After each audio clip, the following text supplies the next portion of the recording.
Healthy eating should not be boring. നമുക്കിന്ന് zero oil biryani ഉണ്ടാക്കിയാലോ. ഞാൻ ലാസ്റ്റ് വീക്ക് കിട്ടിയ സീറോ ഓയിൽ മന്തി റെസിപ്പിക്ക് നല്ല റെസ്പോൺസ് ആയിരുന്നു. Thank you all for that. അപ്പോൾ നിങ്ങൾ മന്തി ഫാനാണോ ബിരിയാണി ഫാനാണോ എന്ന് കമൻറ്റ് ചെയ്യട്ടോ. നമുക്ക് നോക്കാമല്ലോ ഏതിനാ ഫാൻസ് കൂടുതലെന്ന്.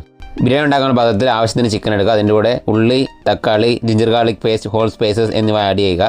ഞാൻ വേറെ പാത്രത്തിൽ മഞ്ഞൾപ്പൊടി, മുളക് പൊടി, പിന്നെ ഗരം മസാല എന്നിവ ഒന്ന് ഡ്രൈ റോസ്റ്റ് ചെയ്യുന്നുണ്ട്.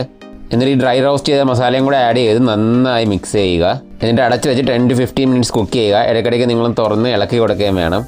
ഈ ടൈമിൽ ബിരിയാണിക്കുള്ള ഫ്രൈഡ് ഓണിയൻ ഉണ്ടാക്കാനായിട്ട് കുറച്ച് തിൻലി സ്ലൈസ്ഡ് ഓണിയനിൽ കുറച്ച് ഉപ്പ് ചേർത്ത് നന്നായി മിക്സ് ചെയ്ത് എയർ ഫ്രയറിൽ 160 ഡിഗ്രി സെൽഷ്യസിൽ 10 മിനിറ്റ്സ് കുക്ക് ചെയ്യാം. ഇടയ്ക്കിടയ്ക്ക് ഒന്ന് ഇളക്കി കൊടുക്കാൻ മറക്കരുത്.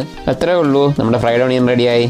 ഇനി റൈസിന് വേണ്ടി ആവശ്യത്തിന് വെള്ളം എടുത്ത് അതിനകത്ത് ഹോൾ സ്പൈസസും ഉപ്പും ആഡ് ചെയ്ത് കഴുകിയ ബസുമതി റൈസും കൂടെ ആഡ് ചെയ്ത് ഒരു 70 to 80% റൈസ് കുക്ക് ചെയ്ത് ഡ്രെയിൻ ചെയ്ത് മാറ്റി വയ്ക്കുക. അത്രേ ഉള്ളൂ.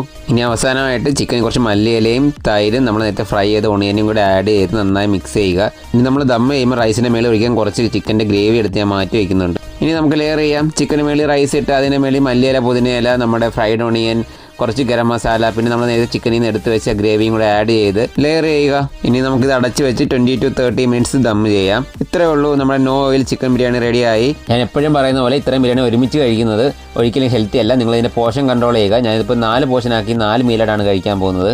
പിന്നെ നിങ്ങൾ ഈ റെസിപ്പി ട്രൈ ചെയ്ത് നോക്കിയിട്ട് നിങ്ങളുടെ അഭിപ്രായം അറിയിക്കുക.